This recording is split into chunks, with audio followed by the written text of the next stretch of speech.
بسم اللہ الرحمن الرحیم۔ ہماری دنیا کے مسائل اتنے زیادہ نہیں ہیں جتنے طنز، سوال، دل دکھانے والے تبصرے ہیں۔ اگر صرف زبان روک لی جائے تو لوگوں کے دلوں کی تکالیف کم ہو جائیں گی اور بہت سے دلوں کو سکون ملے گا۔ جنہیں احساس ہی نہ ہو ان کے ساتھ گلے شکوے کیسے۔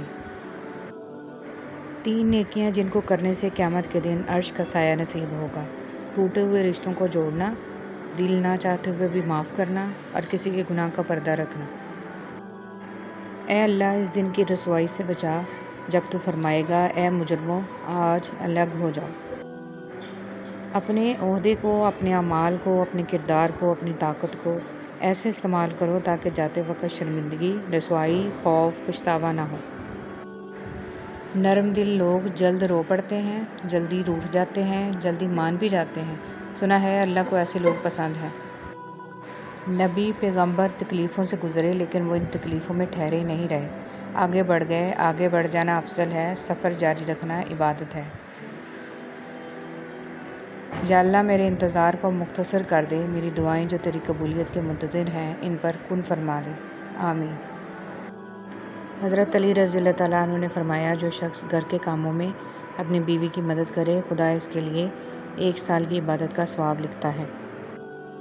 شاخ پر بیٹھا پرندہ شاخ کی کمزوری سے نہیں ڈرتا کیونکہ اسے اپنے پروں پر اعتماد ہوتا ہے۔ اگر زندگی میں سکون چاہتے ہو تو کبھی کسی سے توقع مت رکھو کیونکہ توقع کا پیالہ ہمیشہ ٹھوکروں کی زد میں رہتا ہے۔ رسول صلی اللہ علیہ وسلم نے ارشاد فرمایا، جو درجہ خاموشی کی وجہ سے انسانوں کو ملتا ہے وہ 60 برس کی نفل کی عبادت سے بہتر ہے۔ رسول صلی اللہ علیہ وسلم نے ارشاد فرمایا، لوگوں پر ایک ایسا زمانہ آئے گا کہ روپے کے بغیر کوئی چیز کام نہ دے گی۔ پردہ رہنے دیں۔ رسول صلی اللہ علیہ وسلم نے فرمایا، میری تمام امت کو گناہوں پر معافی ملے گی سوائے ان لوگوں کے جو اعلان کرنے والے ہیں۔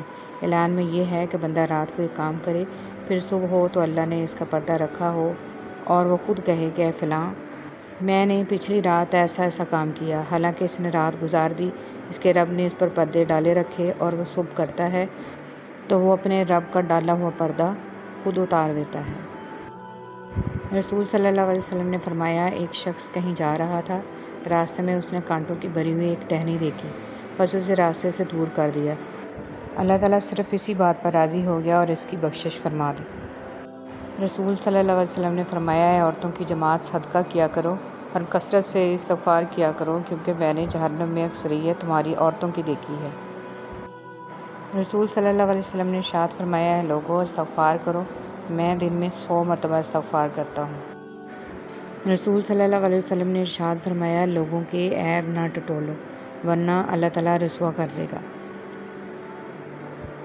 رسول صلی اللہ علیہ وسلم نے ارشاد فرمایا، جو شخص سوال کرنے سے بچے گا تو اللہ بھی اسے سوال کرنے سے بچائے گا۔ رسول صلی اللہ علیہ وسلم نے ارشاد فرمایا، ماں کی دعا اولاد کے حق میں بہت تیزی سے قبول ہوتی ہے۔ رسول صلی اللہ علیہ وسلم نے ارشاد فرمایا، جس نے جان لیا کہ نماز لازمی حق ہے اور پھر اسے ادا بھی کیا تو وہ جنت میں داخل ہوگا۔